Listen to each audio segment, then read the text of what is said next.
Functions in C sharp. ठीक है, types of function basically होता क्या है? Function, what is function? What is function? Any unit of program या anything which perform some task. Any unit of program which perform some task. This is the definition of function. अब C# के अंदर या तमाम languages के अंदर जो functions होते हैं काफी जो होते हैं वो अवेलेबल होते हैं, बिल्ट इन होते हैं, मौजूद होते हैं पहले ही, यानी प्री डिफाइंड होते हैं। तो कुछ फंक्शन हमारे बिल्ट इन होते हैं,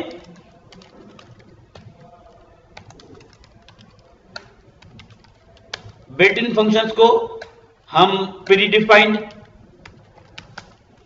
फंक्शंस भी कहते हैं।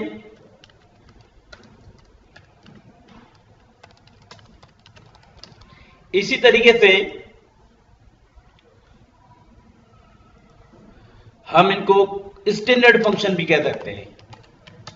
C# में बहुत सारे फंक्शन बिल्ट इन है, जैसे राइट लाइन एक फंक्शन है, रीड लाइन एक फंक्शन है, रीड की एक फंक्शन है। इसी तरीके से हमारे पास जो डेट और टाइम के फंक्शन है, मैथ के फंक्शन है, मुख्तलिफ जो है टास्क परफॉर्म करने के लिए हमारे पास मुख्तलिफ फंक्शन होते हैं। ठीक है, इसके अलावा हमारे पास एक दूसरी कैटेगरी फंक्शन की होती है जो कि हम खुद बनाते हैं, जिनको हम कह सकते हैं यूजर डिफाइंड फंक्शंस यानी यूडीएफ फंक्शंस, या हम इनको कह सकते हैं कि कस्टम फंक्शंस, या हम इनको कहें programmer defined functions. Programmer defined functions. ठीक है, तो ये बेसिकली टाइप्स हैं। हम जो है basically user defined function cover करेंगे इस क्लास में आज। और यूजर डिफाइंड फंक्शन जो है वो क्यों बनाते हैं और क्या है, जाहिर सी बात है, what are user defined function? Those function which are यानी क्रिएटेड बाय द यूजर। लेकिन क्यों बनाए जाते हैं? काफी फायदे होते हैं फंक्शन के, अगर मतलब जो हम खुद बनाते हैं कोई भी फंक्शन में। इन आगे डिटेल में जानने से पहले मैं सिंपल फंक्शन बना के आपको दिखाता हूं कैसे बनता है, उसके बाद हम इस लेक्चर को आगे कंटिन्यू करते हैं। फंक्शन कहां पे बनाए जा सकते हैं? फंक्शन आपके ये देखिए, मेन एक फंक्शन है, main is the function. We can not create a function inside a function, but we can call function only. ये मेन है, वैसे ही मैं एक फंक्शन बना रहा हूं स्टैटिक। देखें, मेन एक फंक्शन बना हुआ है, स्टैटिक वाइड मेन, और basically main is the entry point of the program. So हम क्या करते हैं, हम स्टैटिक वाइड और फंक्शन का नाम देते हैं मिसाल के तौर पर डिस्प्ले। डिस्प्ले की जगह आप कोई भी नाम दे सकते हैं, display, print, ABC, XYZ, square, जो भी आप नाम देना चाहें आप नाम दे सकते हैं। ठीक है, तो ये हमारा जो है वो डिस्प्ले फंक्शन है। इसी तरीके से मिसाल के तौर पे हम simple welcome to UDF functions, अब हम इसको यहां पे कॉल कर सकते हैं डिस्प्ले को। Just we write here display. Display जितनी मर्तबा हम कॉल करेंगे उतनी मर्तबा ये जो लाइन है welcome to UDF functions, line या लाइन्स, मतलब इसका कोड बहुत ज्यादा भी हो सकता है, एक लाइन से भी ज्यादा भी हो सकता है, क्योंकि मोस्टली जो फंक्शन बनाया जाता है वो एक लाइन के लिए नहीं बनाया जाता, ज्यादा लाइंस के लिए बनाया जाता है। ठीक है, तो इसी तरीके से अब हम इस फंक्शन को समझेंगे।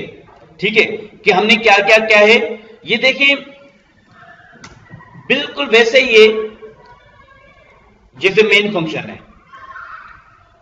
लेकिन ये फंक्शन जो हमने बनाया ये अपना काम तब करेगा, स्टेटमेंट तब एग्जीक्यूट करेगा जब इसको आप मेन में कॉल करोगे।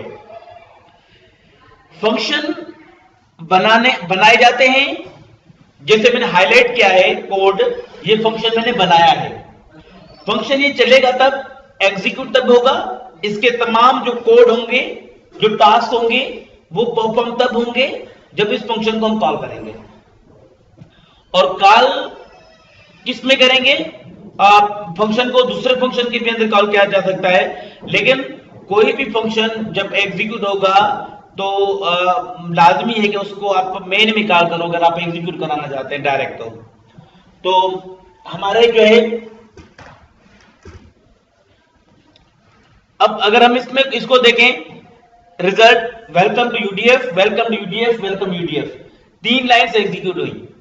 जैसे आपने मेन में काम किया था, मेन में बहुत सारा काम किया, आपने लूप चलाए थे, आपने टेबल्स बनाए थे, आपने जो है वो सिलेक्शन स्टेटमेंट्स की, आपने ग्रेडिंग फार्मूला देके आपने बहुत सारा काम किया, ठीक है। तो सेम काम आप यूजर डिफाइंड फंक्शन में भी कर सकते हैं। जैसे मैन भी एक फंक्शन है, तो मैन में हम अगर ये चीजें लिख सकते हैं तो हम ये सेम इसमें भी लिख सकते हैं, ठीक है। अब एक दूसरा फंक्शन हम बनाते हैं। हम चाहते हैं कि जब हम उसको कॉल करें तो वो यूजर से वैल्यू ले, मतलब 2 वैल्यू ले और वैल्यू ऐड कर दे, या ठीक है, स्टैटिक वाइड 8 फंक्शन का हमने नाम दे दिया। हम चाहते हैं यूजर से ले int I is equal int I या n1 n2 semicolon, console dot write line enter value 1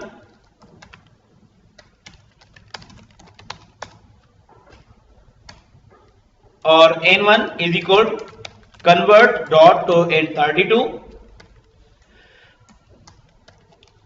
semicolon और console dot read line bracket. इसी तरीके से सेकंड वैल्यू हम चाहते हैं कि एंटर हो, enter value 2, we write here n2, और हम बाद में चाहते हैं कि जो भी वैल्यू हम दें वो एड हो, console dot write line semicolon placeholder for n1 plus placeholder for n2, equal sign display होना चाहिए, उसके बाद 2 comma n1 n2 and n1 plus n2।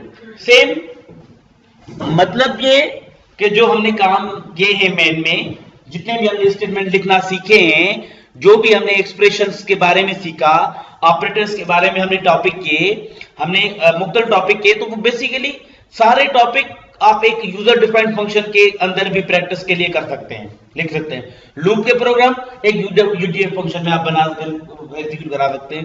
लेकिन फायदा क्या होगा? अब फायदा यह है, अगर मैं 4 मरतबा सेम काम रिपीट करना चाहूं, मिसाल के तौर पे मुझे 4 मरतबा एक सेम टास्क रिपीट करना है, तो एक तो मरतबा है, अच्छा एक तो तरीका है कि आप उसका कोड बार बार लिखो। मिसाल के तौर पे टास्क ए है, टास्क कोई भी है, टास्क का नाम कोई भी टास्क है, उसके लिए आपने 200 लाइन लिखी। अब आपको वही टास्क 4 मरतबा परफॉर्म करना है, 10 मरतबा परफॉर्म करना है। अगर आपने बार बार वही टास्क परफॉर्म करना है तो एक तरीका तो आपके पास एक कोड लिखो, और जाहिर सी बात है एक टास्क परफॉर्म करना है उसके लिए बार बार कोड लिखो। मिसाल के तौर पे 3 मरतबा आपने टास्क को चलाना है सेम, और वो यानी कंसिस्ट ऑफ 200 लाइंस, तो 3 मरतबा इसका मतलब 600 लाइंस। 600 लाइंस जब आप लिखो फायदा ही नहीं है। आप एक फंक्शन बना लो, फिर आपको 300 लाइंस एक ही मरतबा वो 200 या 300 लाइंस आपको लिखनी पड़ेगी, 200 लाइंस लिखनी पड़ेगी, और जैसे आप उसको एक लाइन में कॉल करोगे। तो ये फायदा है कि जो हमारा यानी ऐसे टास्क जो हम रिपीट कराते हैं, रिपीटिवली हम परफॉर्म करते हैं, तो उनके लिए हम फंक्शन बना लेते हैं। मैंने इसमें 2 फंक्शन बनाए हुए हैं, मैं कॉल करता हूं इसको एड।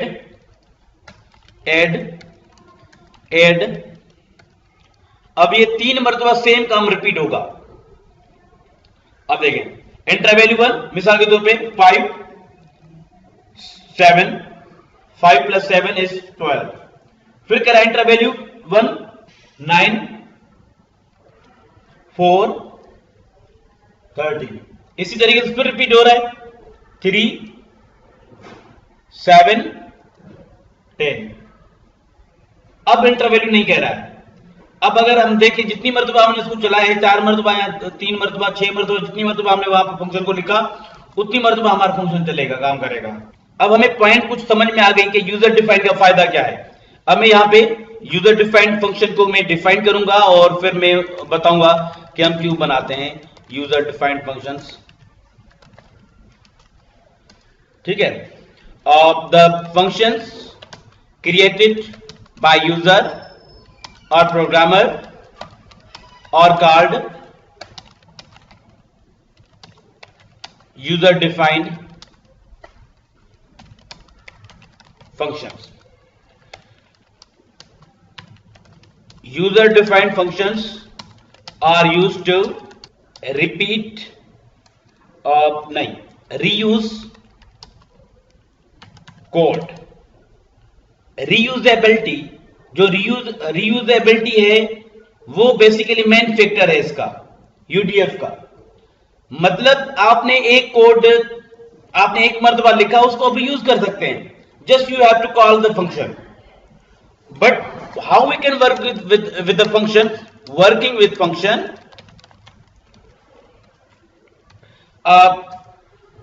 C# में फंक्शन से काम करने के लिए first thing is to declare a function, and then declaring a function, and then we invoke या calling function या invoking function. और इसको हम कहते हैं defining function. Means creating function, declaring function, defining function एक ही चीज है. कॉलिंग, इन्वोकिंग, यूजिंग एक ही बात है. बेसिकली असल में जो आपका फंक्शन चलेगा वो कॉल से चलेगा. फंक्शन कॉल होगा और फंक्शन डिफाइन होगा. First we define, then we call it. तो फंक्शन डेफिनेशन और फंक्शन इन्वोकेशन होगा. और इस जाहिर सी बात है, जैसे हमने वेरिएबल के बारे में सीखा, मैंने आपको बताया कि वेरिएबल से अगर आप काम करना चाहते हैं तो before you using the variable you must declare them. Function भी सेम है, before using a function you must declare them. और आपको मुख्तलिफ तरीके आने चाहिए कि फंक्शन डिक्लेयर करने के क्या क्या तरीके हैं. फंक्शन डिक्लेयर करने का जो स्ट्रक्चर है वो क्या है, आपने यहां पे आपने देख लिया कि हमने स्टैटिक बिल्कुल मेन की तरह फंक्शन डिक्लेयर किए हैं. अभी स्टैटिक क्या है? स्टैटिक एक कीवर्ड है. ठीक है. बेसिकली इससे वैल्यू कांस्टेंट भी रहता है और एक तो कांस्टेंट रहता है. ठीक है. मतलब हम अगर चाहते हैं कि एक वैल्यू मेमोरी में रहे, एक आम वेरिएबल का वैल्यू जब प्रोग्राम का फंक्शन खत्म हो जाता है तो वैल्यू भी उसका खत्म हो जाता है. लेकिन जो स्टैटिक वेरिएबल होते हैं, स्टैटिक वेरिएबल भी हो सकते हैं, उनमें यह होता है कि वैल्यू एग्जिस्ट करता है. इसी तरीके से दूसरा यह है कि स्टैटिक कीवर्ड है. What is static? स्टैटिक आप ये ध्यान में रखेंगे, स्टैटिक एक कीवर्ड है जो कि यूज होता है किसी भी मेथड को उसके ऑब्जेक्ट के बगैर कॉल करने के लिए. यानी अगर आप कोई वेरिएबल, कोई मेथड आप ऑब्जेक्ट के बगैर इस्तेमाल करना चाहते हैं तो आप स्टैटिक यूज कर सकते हैं. ठीक है. स्टैटिक में बेसिकली अगर हम आगे सीखेंगे कि मतलब स्टैटिक का काम मैं अभी आपको पढ़ाऊंगा. और void basically void is the data type. आपको मैंने डेटा टाइप के बारे में पहले पढ़ाया हुआ है कि डेटा टाइप इंट है, फ्लोट है, कैरेक्टर के लिए चार है, स्ट्रिंग है, डबल है, बाइट है. They are all the data types. Wide भी एक किस्म का डेटा टाइप है. लेकिन ये कौन सा डेटा टाइप है? नो रिटर्न टाइप, मतलब आप इसको चाहते हैं कि वैल्यू रिटर्न ना करें। तो basically here void means this function will not return any value, means function can return value, function can return value। Return value का मैं कॉन्सेप्ट आगे आपको बताता हूं क्या रिटर्न का कॉन्सेप्ट है। लेकिन void means this function will not return any value, कहां पे रिटर्न करता है, जिसमें भी कॉल करते हैं वहां पे वो वैल्यू रिटर्न करता है। अब void का मतलब है this function will not return any value, void means ये, ठीक है। और static means we can use this method without object, object के बगैर हम इसको यूज कर सकते हैं, ठीक है। और then we have name of function add. इसी तरीके से ये बेसिकली पैरेंथेसिस दिए जाते हैं, तो ये एक स्ट्रक्चर है। इसके अलावा और भी है, मिसाल के तौर पे हम एक्सेस मॉडिफायर भी दे सकते हैं। एक्सेस मॉडिफायर मतलब जैसे पब्लिक है, प्राइवेट है और इंटरनल है, बहुत सारे जो है हमारे पास जो है वो एक्सेस मॉडिफायर है। एक्सेस मॉडिफायर क्या करते हैं, उसकी विजिबिलिटी शो करते हैं कि ये अच्छा एक कॉन्सेप्ट है। आपने जितने भी प्रोग्राम सीखे हैं उनमें मैंने आपको मेरे ख्याल में शुरू के क्लासेस में नेम स्पेस के बारे में बताया था। नेम स्पेस क्या होता है, कलेक्शन ऑफ क्लासेस, ठीक है। इसका मतलब है कि हमने तो कलेक्शन ऑफ क्लासेस नहीं पढ़ा, हमने क्लासेस यूज किए हैं। कंसोल इज अ क्लास, ठीक है, कंसोल एक क्लास है जो हमने यूज किया हुआ है, जो कि सिस्टम नेम स्पेस के अंदर है। जैसे सिस्टम एक नेम स्पेस है, ये एक बिल्ट इन नेम स्पेस है, ऐसे बहुत सारे नेम स्पेस हैं। अगर यहां पे हम यूजिंग लिखेंगे और हमारे पास एक बहुत ये नेम स्पेस और भी हैं, ये देखें, system dot data, system dot drawing, system dot deployment, system dot diagnostics, system dot dynamic, system dot drawing, system dot code dom, system dot collections. ये क्या है, ये नेम स्पेस है। Name space basically are the container of classes. Name space contain the classes. अच्छा, classes built in होते हैं, जैसे मैंने आपको बात की कि फंक्शन यूजर डिफाइंड होते हैं, बिल्ट इन होते हैं, बहुत सारे बिल्ट इन होते हैं, लेकिन हम भी बनाते हैं। ऐसे नेम स्पेस बहुत सारे बिल्ट इन है, लेकिन हम भी बनाते हैं। क्यों बनाते हैं, जैसे मैंने आपको बताया था कि फोल्डर हम पीसी में बनाते हैं ताकि वो ऑर्गेनाइज अवर फाइल्स, डेटा, ताकि हमें जल्दी में कोई चीज अगर चाहिए तो मतलब जाके हम easily we can access any file, ठीक है। हमें पता होगा कि फला फोल्डर में चीज पड़ी है। अगर ऐसा नहीं करेंगे तो हमें डिफिकल्टी होगी, हमें मेहनत, मतलब जो भी फाइल अगर कोई रिक्वायर्ड होगा, we will search and we will waste a lot of time, ठीक है। अगर हम प्रॉपर तरीके से अपने पीसी में फोल्डर्स नहीं बनाएंगे, suppose we have thousands of files in our PC, in DRE drive वगैरह, तो अगर आपके पास बहुत सारी फाइल है और उनको आप ऑर्गेनाइज नहीं करोगे तो आपको डिफिकल्टी होगी इन एक्सेसिंग, इन सर्चिंग। जब हमें कोई फाइल जरूरत में होगा तो हमें टाइम पे नहीं मिलेगा। इवन घर में ही हम ये करते हैं, अगर कोई चीज हम संभाल के नहीं रखते, किसी अलमारी में, किसी कैबिनेट में, किसी दराज में या किसी फाइल के अंदर, मतलब हम तो अगर किसी चीज को संभाल के नहीं रखते तो क्या होता है, वो टाइम पे हमें वो चीज नहीं मिलती। तो अगर हम चाहते हैं हमें कोई चीज टाइम पे मिले तो हम उसको संभाल के रखते हैं। अब उस संभालने के लिए हम वहां पे फोल्डर इस्तेमाल करते हैं, पीसी में, घर में अपने कैबिनेट्स इस्तेमाल करते हैं, और पीसी में यहाँ C# में हम नेम स्पेस इस्तेमाल करते हैं। C means name space are same like folders, ठीक है, जिसमें हम क्लासेस को ऑर्गेनाइज करते हैं। मींस अगर HR के क्लासेस दें, हम चाहते हैं HR का नेम स्पेस हो, उसमें तमाम क्लासेस HR के हों। अकाउंट्स के क्लासेस हैं, वो सारे अकाउंट्स के नेम स्पेस में हों। Means if we have a lot of classes in our software, then हमें अगर किसी को एक्सेस करना होगा, अगर हम नेम स्पेस नहीं बनाएंगे तो मतलब बहुत सारे कलेक्शन में से हमें उसको ढूंढना पड़ेगा। मिसाल के तौर पे आपके पास जो है, अज्यूम करते हैं कि आपने सॉफ्टवेयर बनाया, उसमें आपके पास 10-12 क्लासेस या 20 क्लासेस HR के हैं, अकाउंट्स के 40 क्लासेस हैं, और उसके अलावा फिनांस के आपके पास 10-20 क्लासेस हैं, एडमिन के आपके पास 20-30 क्लासेस हैं। अब अगर आप अंदाजा लगाओ अगर 200 भी क्लास हो जाते तो आपको स्क्रॉल से एक अगर मिसाल के तौर पे आपको एक क्लास की जरूरत पड़ी एम्प्लॉय। अब अगर एम्प्लॉय क्लास आप एक्सेस करना चाहते हैं, आपको जरूरत पड़ी एम्प्लॉय की, अगर आपने प्रॉपर तरीके से उस मतलब नहीं रखा होगा तो आपको एक लंबी लिस्ट में से उसको ढूंढना होगा और ढूंढने में हमें टाइम लगेगा। इस वजह से हम क्या करते हैं, मिसाल के तौर पे 10 अगर क्लास एचआर की है तो हम उसको एचआर नेम स्पेस में रख देते हैं। जब हमें पता होगा कि भाई एम्प्लॉय का क्लास एचआर में है तो हम जाके एचआर में जाके देख लेंगे, हम इधर उधर जाएंगे ही नहीं। तो बेसिकली नेम स्पेस का ये कॉन्सेप्ट है। उसके बाद क्लास हम भी बनाते हैं, जैसे क्लास बहुत सारे बिल्ट-इन है लेकिन हम भी बनाते हैं क्लासेस, ठीक है।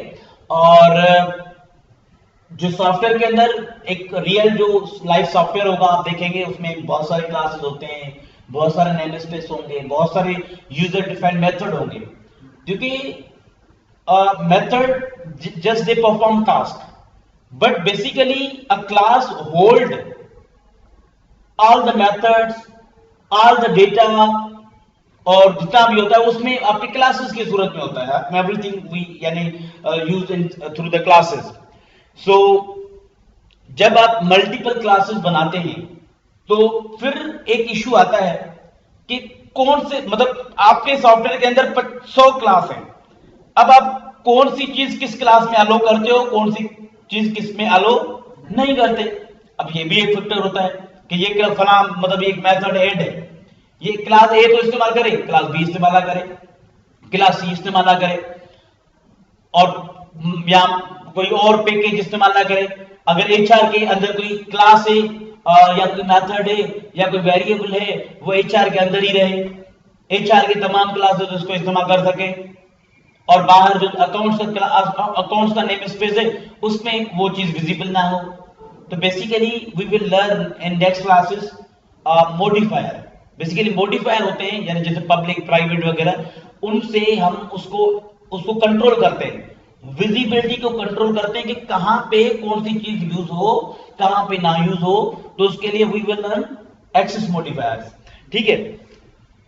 तो एक्सेस मॉडिफायर को हम आगे कवर करेंगे। तो एक्सेस मॉडिफायर सबसे पहले दिया जाता है, ठीक है। तो मतलब जो है पब्लिक प्राइवेट इंटरनल प्रोटेक्टेड वगैरह दे आर बेसिकली मॉडिफायर्स, ठीक है।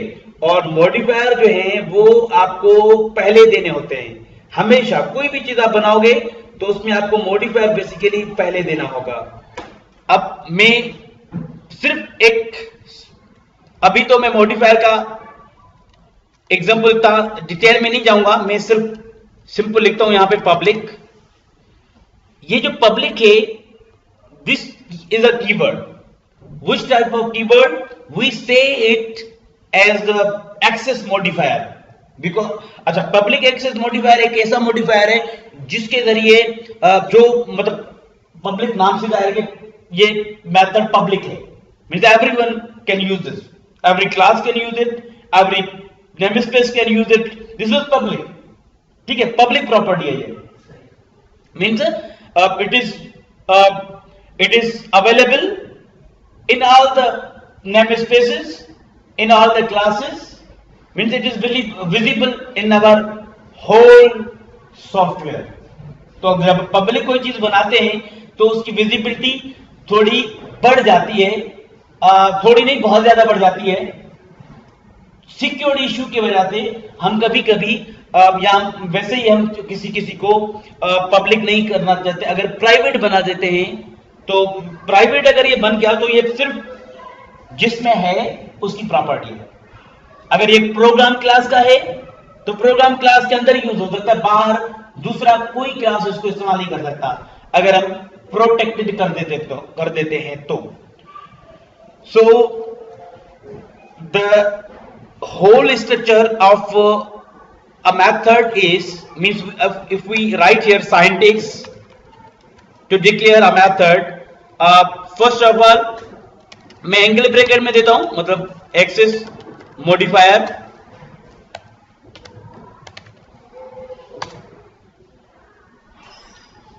ठीक है। एक्सेस मॉडिफायर, और एक्सेस मॉडिफायर के बाद जैसे मैंने आपको बताया कि आप फंक्शन का नाम दें या डेटा टाइप दें, यानी रिटर्न का टाइप आपको देना होता है। जैसे इस केस में मैंने वाइड दिया है, वो आप दे सकते हैं, ठीक है। और उसके अलावा बाकी जो एक ऑप्शनल चीज है वो मतलब जो है वो क्या है, स्टैटिक वगैरह, वो ऑप्शनल चीज है, ठीक है। तो स्टैटिक भी बेसिकली मॉडिफायर ही है, ठीक है। तो एक्सेस मॉडिफायर हम कह सकते हैं कि यहां पे पब्लिक भी एक्सेस मॉडिफायर है, स्टैटिक भी एक्सेस मॉडिफायर है। क्लियर हो गया? अच्छा, आफ्टर एक्सेस मॉडिफायर हम क्या देंगे, रिटर्न टाइप देंगे, रिटर्न टाइप। उसके बाद हम क्या देंगे, फंक्शन का नाम, फंक्शन नेम। फंक्शन नेम के बाद क्या देंगे, पेरेंथेसिस। एक ऑप्शनल चीज है, वो लाजमी नहीं है, जो हमने अभी नहीं सीखी, वो है पैरामीटर। पैरामीटर भी दे जा सकते हैं, पैरामीटर। देन यहां पे फंक्शन बॉडी, फंक्शन बॉडी मतलब responsibilities of this function, code जो आप इस पे एग्जीक्यूट करना चाहते हैं। आप जो भी स्टेटमेंट चाहते हैं वो स्टेटमेंट इनपुट की हो सकती हैं, आउटपुट की हो सकती हैं, या आपके कोई भी असाइनमेंट स्टेटमेंट्स हो सकती हैं, आपकी कंप्यूटेशन के कोई एक्सप्रेशन हो सकते हैं। मीन्स फंक्शन बॉडी में बहुत सारी चीजें आ जाती हैं, ठीक है। अच्छा, फंक्शन के बॉडी में अगर आपने रिटर्न टाइप दिया होगा, अगर आपने यहां पे वॉइड नहीं किया, मीन्स अगर if you don't have written here void, अगर वॉइड आपने यहां पे नहीं लिखा होगा तो आपको रिटर्न टाइप रिटर्न भी करना होगा वैल्यू लाजमी, वरना आपका एरर आता रहेगा। तो उसके लिए हमारे पास एक स्टेटमेंट होता है, रिटर्न स्टेटमेंट। रिटर्न स्टेटमेंट तब आएगा जब हम यहां पे वॉइड के अलावा कुछ और कीवर्ड देंगे। मिसाल के तौर पर यहां पर मैंने इंट दे दिया, यहां पे मैंने स्ट्रिंग दे दिया, यहां पे मैंने फ्लोट दे दिया, यहां पे मैंने बाइट दे दिया, यहां पे मैंने डबल दे दिया, कोई भी डेटा टाइप दे दिया, तो बेसिकली हमें रिटर्न स्टेटमेंट की जरूरत पड़ेगी, ठीक है। तो बेसिकली इनमें से जो ये बेसिकली डिक्लेरेशन है, ये तरीका है कि how you can declare a function, how you can create a function. तो जो एक्सेस मॉडिफायर है वो ऑप्शनल है, ये पैरामीटर भी ऑप्शनल है, ये दो चीजें ऑप्शनल हैं, ठीक है। लेकिन लाजमी कौन सी चीजें हैं, दो। एक तो फंक्शन नाम, फंक्शन का रिटर्न टाइप देना होगा, और दूसरा हमें फंक्शन का नाम देना होगा और उसके साथ पैरेंथेसिस लगाने होंगे। तो जो एसेंशियल चीजें हैं फंक्शन के लिए, जो नेसेसरी है पार्ट, वो रिटर्न टाइप और फंक्शन का नाम और उसके साथ पैरेंथेसिस हो। अब हम इस फंक्शन को अगर मजीद इलाबोरेट करें और मजीद इसको एक्सप्लेन करें, तो हम इस तरीके से इसको डिफाइन कर सकते हैं फंक्शन को। मैं यहां पे और लिख के एक दूसरी भी डेफिनेशन फंक्शन की लिख लेता हूं। Basically function is what, a block of code. Because function, ये जो जिसमें भी ये करली ब्रेसेस आते हैं, means they denote the block of code. So we can write here function is a block of code which has a signature। उसके अलावा फंक्शन टास्क परफॉर्म करता है। How a function can perform a task, basically we specify the different types of statements inside the block of function, ठीक है। function is used to execute the block of statements। यहां simple अगर लिख लें, क्योंकि block हमने कह दिया, हम कहेंगे execute the statements, तो भी सही है, execute the statements, ठीक है। और हम यूं भी कहेंगे execute the statements specified in block. ठीक है, यानी जो आप कोड ब्लॉक है इसका, ये कोड ब्लॉक है, this is the code block. यहां पे जो भी आप स्टेटमेंट आप इसको देंगे वो एग्जीक्यूट करेगा, ये फंक्शन का काम होगा। अच्छा, अब एक नया टर्म आ गया। अब मैं वन बाय वन आपको बताता हूं कि basically function is a block of code, क्योंकि function is mostly created and defined for more than one line. Function हम मोस्टली एक लाइन के लिए नहीं बनाते, फंक्शन मल्टीपल लाइंस के लिए होते हैं, क्योंकि function helps us to reuse code.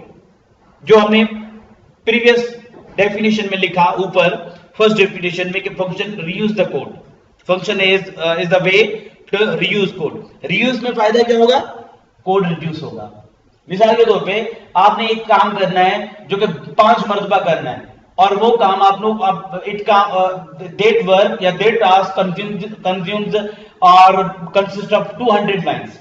अब 200 लाइंस से 5 मरतबा, तो अगर आप फंक्शन नहीं बनाओगे तो इसका मतलब है 1000 lines. 1000 of lines will increase if you don't write the function। ठीक है, सो फंक्शन अगर लिखोगे तो क्या होगा? एक मर्तबा आपने मिसाल के तौर पे 200 लाइंस लिखी, उसके बाद जस्ट यू कॉल इट, तो क्या हुआ? कोड रिड्यूस हुआ। कोड एक मर्तबा लिखा, वो रीयूज हुआ।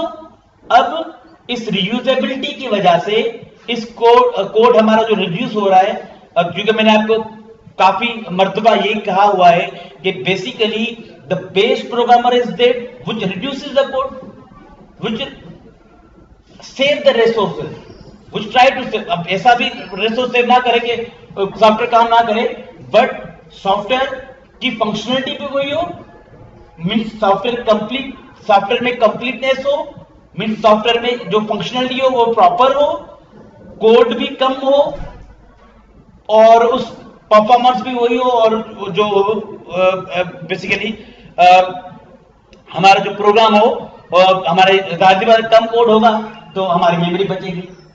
जब लोड होगा आपके, मिसाल के तौर पर वेब का सॉफ्टवेयर है तो वेब पे मोस्टली हमारे वेब पे इशू होता है। अब वेब पे अगर सॉफ्टवेयर चलाओ और वो आधा घंटा ले ले या 15 मिनट ले ले, तो आप कोई चलाएगा उसको? नहीं चलाएगा। तो हमें ये चीज को ध्यान में रखना होता है।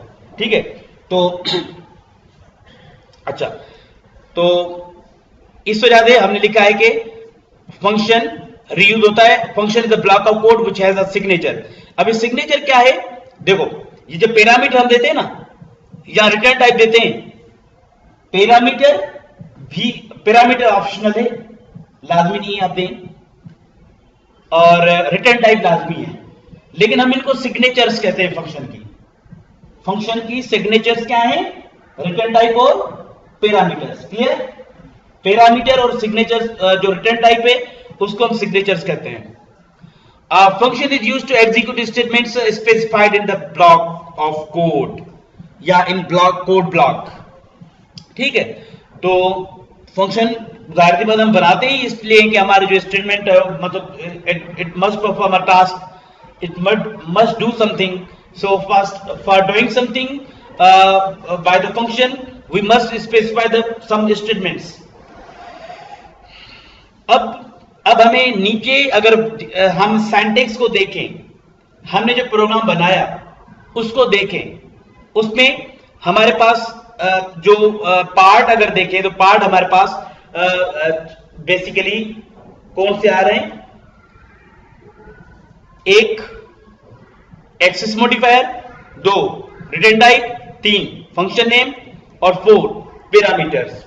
ठीक है, और फंक्शन की बॉडी, मींस 5 पार्ट हो रहे हैं।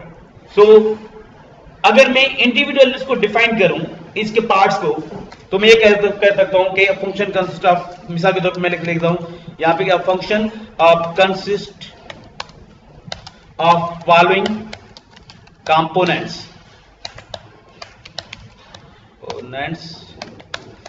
which are, number one is, suppose we write here function name, which is the most important, कि फंक्शन का नाम होता है, फंक्शन नेम ही बेसिकली होता है जिसके थ्रू हम उसको फंक्शन को यूज करते हैं, यानी it is a unique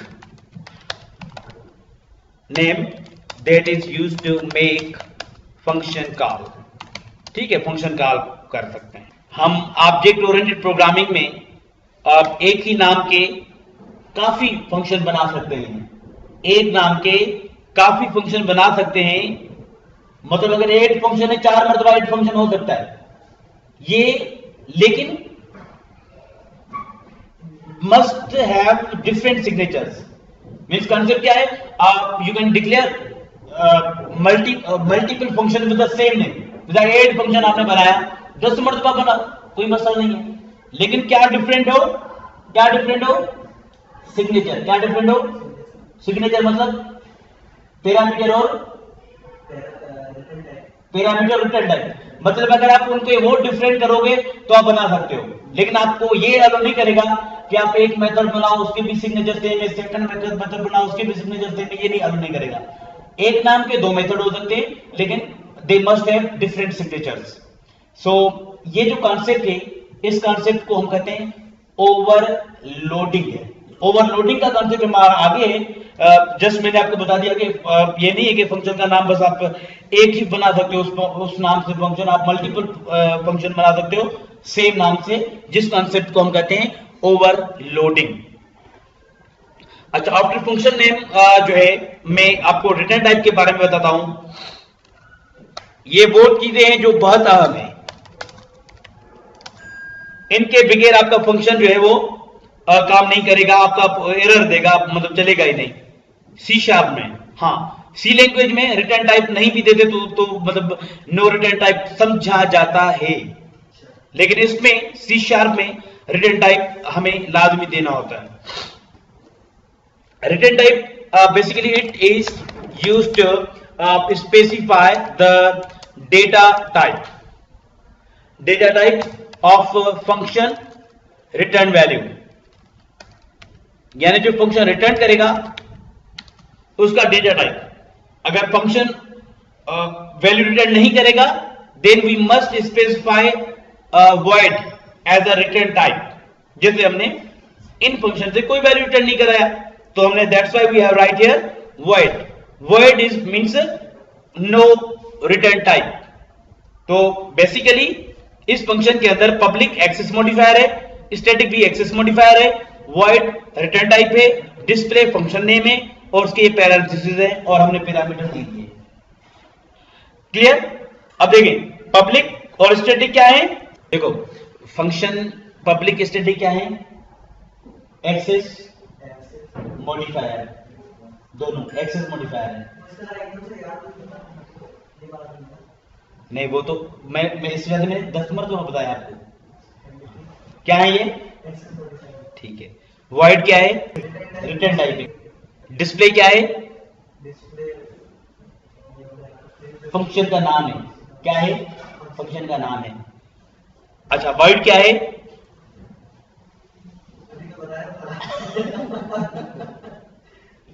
void return type है। इसकी जगह हम और भी दे सकते हैं, इंट दे सकते हैं, फ्लोट दे सकते हैं, स्ट्रिंग दे सकते हैं, ठीक है। अच्छा ये ब्लॉक ऑफ कोड है, ठीक है, ये ब्लॉक ऑफ कोड है।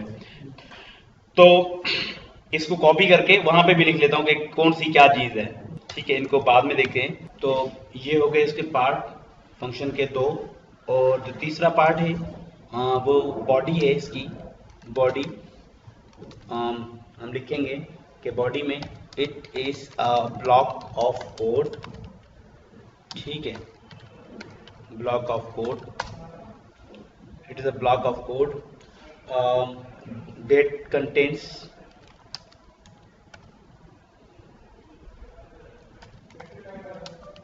executable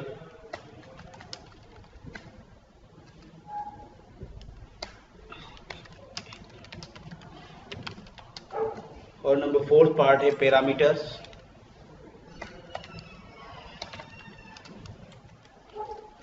it is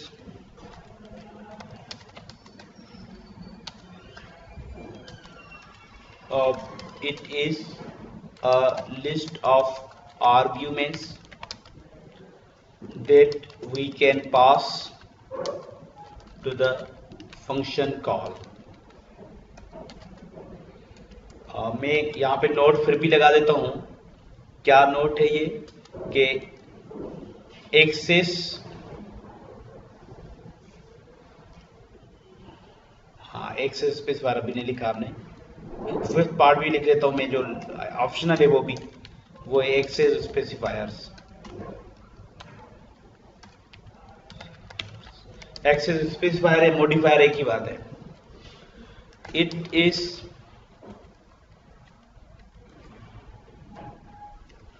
it is used to specify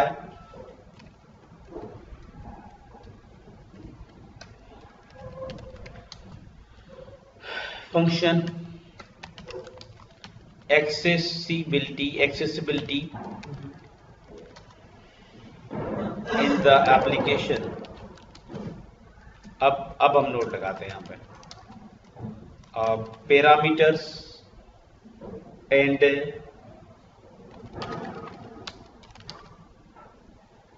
access specifiers,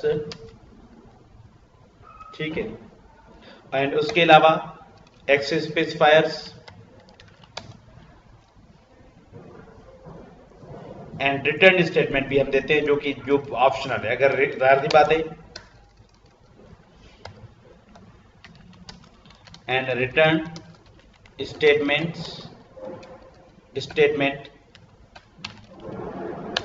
जो है वो बेसिकली और ऑप्शनल। फंक्शन में ये चीजें ऑप्शनल हैं, बाकी जो लाजमी चीजें हैं वो हैं रिटर्न टाइप, फंक्शन का नाम और इसके साथ पैरेंथेसिस, ये लाजमी चीजें हैं। इसके बगैर आपका फंक्शन पूरा नहीं बन पाएगा।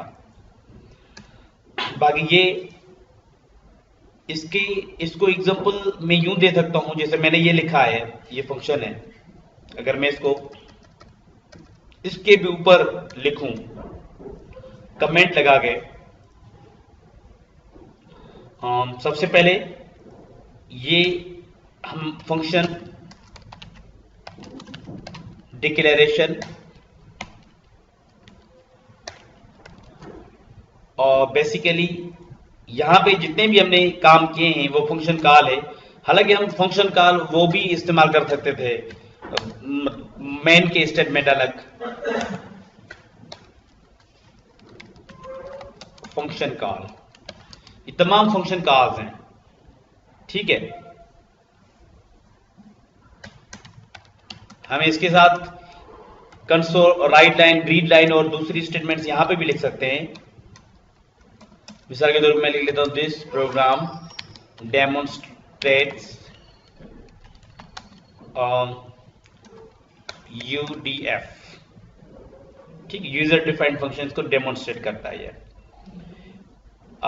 हमने ये भी basically this is also a function add, और ये उसकी डिक्लेरेशन है।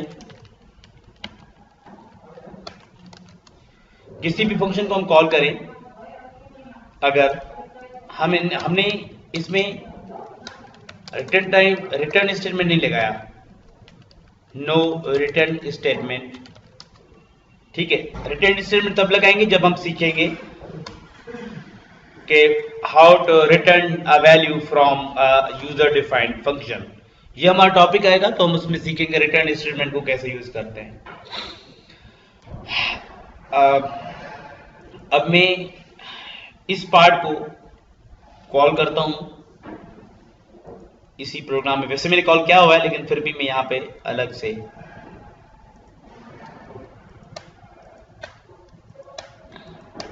और यहां पे मैं पॉइंट्स लिख लेता हूं कि हेयर पब्लिक स्टैटिक और access specifiers, void is return type, display is function name,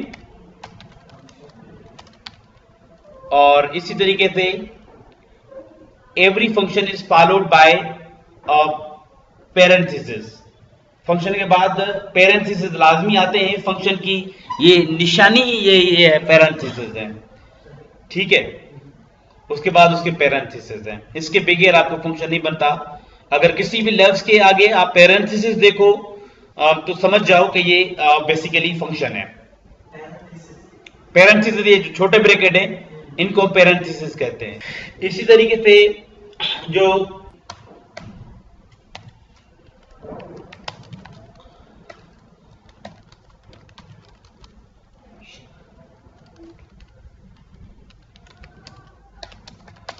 अब बेसिकली जो एग्जीक्यूट किया जाता है या कॉल किया जाता है, जब आप कोई फंक्शन यूजर डिफाइंड फंक्शन यहां पे लिखते हैं तो बेसिकली क्या होता है, जैसे हमने डिस्प्ले लिखा, प्रोग्राम का कंट्रोल ऊपर डिस्प्ले जहां पे हमने डिफाइन किया है वहां पे चला जाता है।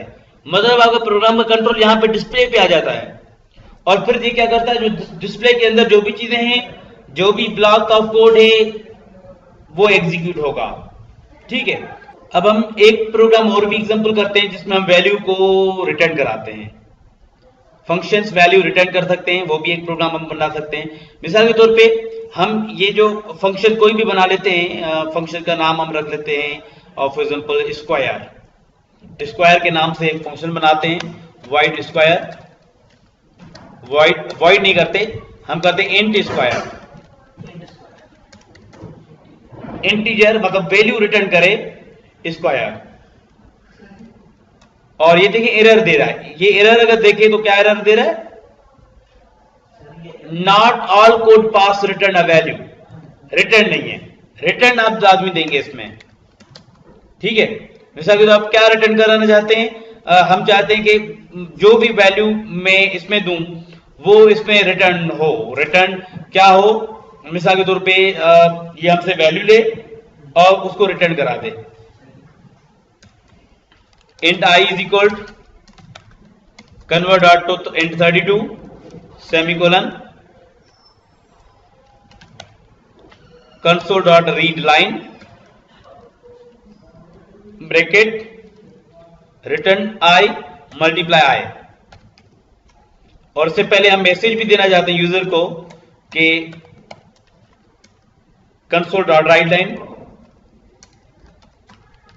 enter any value. ठीक, एक तरीका ये है।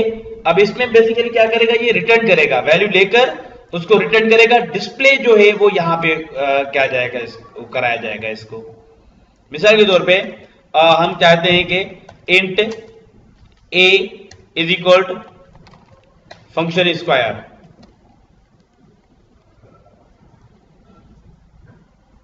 हम स्टैटिक करते हैं ताकि हम ऑब्जेक्ट बनाने की जरूरत ना पड़े।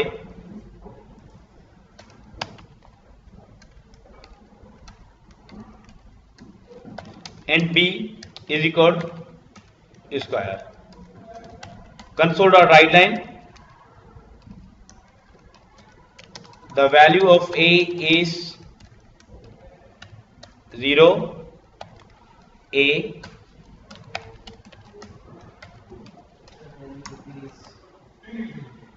or the value of b is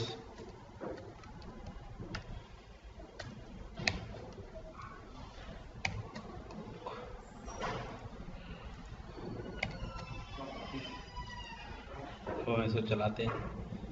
अब इंटर वैल्यू मिसाल के तो 2 का स्क्वायर मालूम करना चाह रहे हैं। 2 इंटर क्या, अब ये वैल्यू दूसरा मांग रहा है हमसे, 4 इंटर कर लेते हैं। अब जो वैल्यू ऑफ ए 4 यानी 4 स्क्वायर है 2 का, और 4 का जो स्क्वायर है वो 16 है। तो हम ये भी लिख सकते हैं कि हम यूं लिखेंगे द स्क्वायर ऑफ जो भी नंबर दें उसका वो नंबर भी डिस्प्ले हो। द स्क्वायर ऑफ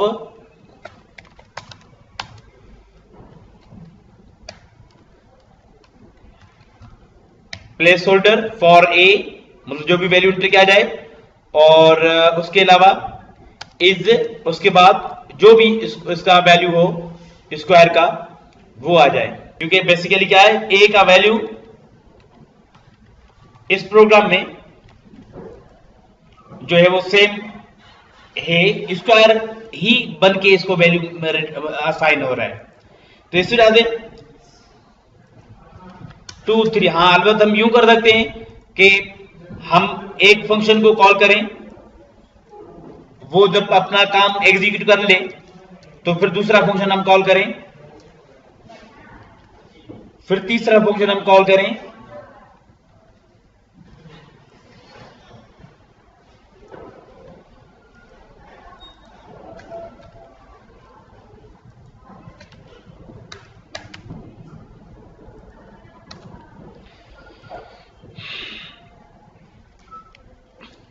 टू का स्क्वायर मालूम करना चाहते हैं। 2 का स्क्वायर 4 है, 3 9 4 16, तो इनके अलग अलग स्क्वायर आ रहे हैं।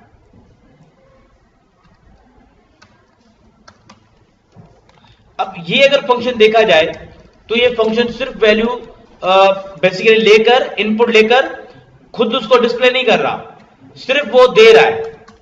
जहां पे इसको कॉल किया जा रहा है वहां पे उसको वैल्यू दे सकता है। ये यहां पे कोई ऐसा वैल्यू नहीं है जो मतलब इस स्क्वायर को डिस्प्ले करे।